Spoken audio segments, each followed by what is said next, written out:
Hey, what's up? It's Primetime Football, and today I'm going to go ahead and give my Heisman rankings and just, talk about all the candidates. So first off, let's look at some of the past Heisman winners. Last year, Joe Burrow. Year before that, Kyler Murray. Before that, Baker Mayfield. What do they all have in common? Well, they all have great stats, all over 4,000 passing yards, all over 40 passing touchdowns, and they're all conference champions, okay? Now, the two guys that actually, let me give my list first.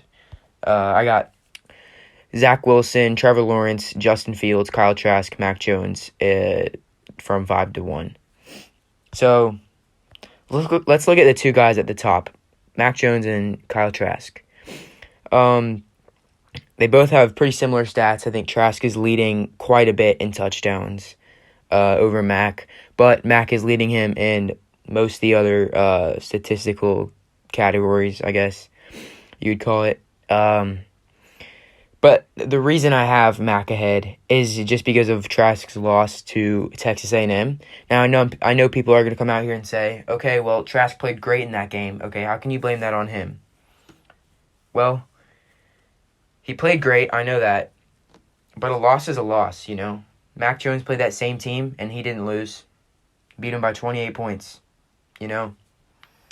If Kyle Trask did everything he could to win that game, then they would have won the game. I know he played great. He couldn't have done much more, but he definitely, there's no such thing as a perfect game. If he played a perfect game, they would have won the game. Okay? That's just, he has the loss. That's what separates them. And then some people want to say, all these Heisman winners have losses. Okay? Yes, I understand that. Trask can still win Heisman. But if we're comparing him and Mac Jones, he has a loss to a team that Mac Jones beat. So that's what separates them, at least in my opinion.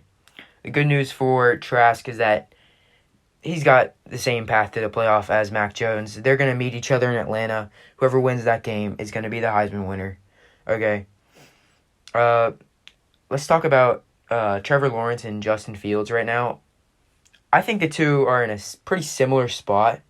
Obviously, they're going to put up great numbers. Everybody knows Trevor Lawrence and Justin Fields are going to play great against teams all year long. But the problem with them is that, they just haven't really played enough games. Trevor Lawrence missed 2 weeks. 2 games, yeah, 2 games. He was out for 3 weeks, but missed 2 games. Fields already had a shortened season in the Big Ten, then had a game canceled. He doesn't have enough. They just don't have enough volume, the big enough sample, to compare him to Trask and Mac Jones. And another reason, they don't really play as enough quality opponents. What's Trevor Lawrence's hardest game going to be? It's going to be Notre Dame, okay? Well, if he has his best win over Notre Dame, which is a good win, compare that to Mac Jones' win against Georgia, will be Florida if he beats them, Texas A&M, they just don't compare. Now, Justin Fields, who's his best win going to be over? Maybe Wisconsin by the end of the year? Who knows? And so that's just what I think separates the two of them from, winning the Heisman right now. Of course, my number 5, I had Zach Wilson. I don't really think I can't see him winning the Heisman this year. He just plays for BYU. I mean, it's not his fault. I feel like he could win the Heisman if he was at, one of these bigger programs. But, I mean, what can I say? He just doesn't play anybody good. He puts up the numbers for it. He's a good enough quarterback for it, but he doesn't play any competition. There's no proof of him doing that like you just seen Kyle Trask and Mac Jones do to a defense like Georgia's. Zach Wilson's best team he's played is Boise State. We don't even know how good they are, So, I mean, just because of that, that's the reason I'm going to have to have him below and at 5. Of course, there's some other guys that you could put up here. Who else? Derek King, maybe. But no, he's not. There's no way he's not even going to make the ACC championship, probably. So, there's just no chance for him. Oh, and another thing. A lot of people are throwing out these things saying Najee Harris should be up there. Travis Etienne. Running backs at this day and age, they're more like your second option.